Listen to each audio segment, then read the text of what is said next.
हाँ सर, जिस तरह वंचितों को वरीयता, माननीय प्रधानमंत्री जी के इस मंत्र जिसे लेकर के एनडीए की सरकार माननीय नरेंद्र मोदी जी के नेतृत्व में पिछले 10 वर्षों से सामान्य मानवीय, दलित, पीड़ित, शोषित, वंचित, आदिवासी और अन्य पिछड़ा वर्ग के लोगों के जीवन में परिवर्तन लाने के संकल्प के साथ काम कर रही है। एक नई सौगात आज माननीय प्रधानमंत्री जी ने देते हुए जहां एक तरफ पीएम सूरज पोर्टल का शुभारंभ किया जिसके माध्यम से ट्रांसपेरेंट तरीके से इन सभी वंचित वर्गों के लोगों के लिए लागू की गई भारत सरकार की सभी योजनाओं में का लाभ वंचित वर्ग के लोग ले सकेंगे,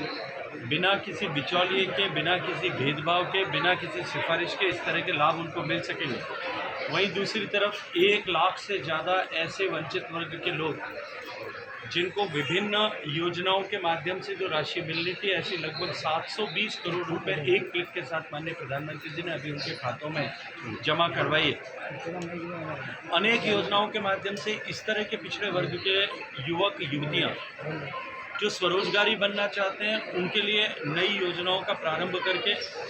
एक तरफ जहां शिक्षा के समय उनको वरीयता देना,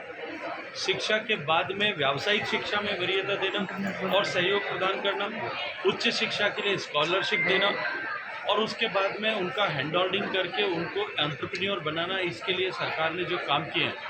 उसका प्रभाव आज समाज में दिखाई देने लगा है। पिछले 10 साल में माननीय प्रधानमंत्री जी के नेतृत्व में काम करने वाली सरकार ने OBC, adivasi and schedule caste इन 3 वर्गों के लिए विभिन्न योजनाओं के माध्यम से लगभग 30 लाख करोड़ रुपए का निवेश किया और उसके चलते हुए देश में करोड़ों गरीब लोग जो इस बैकग्राउंड से आते थे, जिनके बारे में जैसा माननीय प्रधानमंत्री जी कहते हैं कि पूर्ववर्ती सरकारों के समय में केवल चर्चाएं होती थी, बातचीत होती थी और उनको एक वोट बैंक के रूप में उपयोग किया जाता था, उनके जीवन में वास्तविक परिवर्तन लाने में सफलता प्राप्त हुई है और उसके चलते हुए करोड़ों लोग जो हैं वो गरीबी की रेखा से बाहर निकल करके आज सम्मान के साथ में मध्यम वर्ग का जीवन जीने का सौभाग्य प्राप्त कर चुके हैं। आज इस पीएम सूरज पोर्टल के शुभारंभ के साथ जिन 1 लाख से ज़्यादा लोगों को देश भर के 520 जिलों में जो उनको इन विभिन्न योजनाओं का लाभ मिला है, इसमें मेरे जोधपुर शहर के भी 66 से ज़्यादा लोग हैं। मैं हृदयपूर्वक उन सबको बधाई देता हूं और माननीय प्रधानमंत्री जी का इन वंचितों का आशीर्वाद उनको मिले और यही उनके शक्ति का आधार है, शक्ति का पुंज है। मैं बहुत सारा हृदयपूर्वक आभार और अभिनंदन करता हूँ। धन्यवाद।